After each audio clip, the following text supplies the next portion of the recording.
రాబోయే సార్వత్రిక ఎన్నికలను దృష్టిలో పెట్టుకుని సార్వత్రిక ఎన్నికలు ప్రశాంతంగా జరగాలనే ఉద్దేశంతో మా సిపి గారైన శ్రీ క్రాంతి రాణా టాటా గారి ఆదేశాల మేరకు ఈరోజు కీలేశ్వరం జూపూడి గ్రామాల్లో పారామిలిటరీ దళాలు అదే రకంగా సివిల్ పోలీసులతో కలిసి ఫ్లాగ్ మార్చ్ నిర్వహించడం జరిగింది.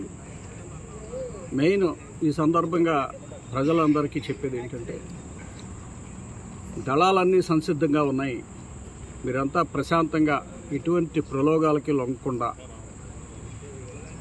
పీస్ఫుల్గా మీ ఓటు హక్కును సద్వినియోగపరచుకోవచ్చు.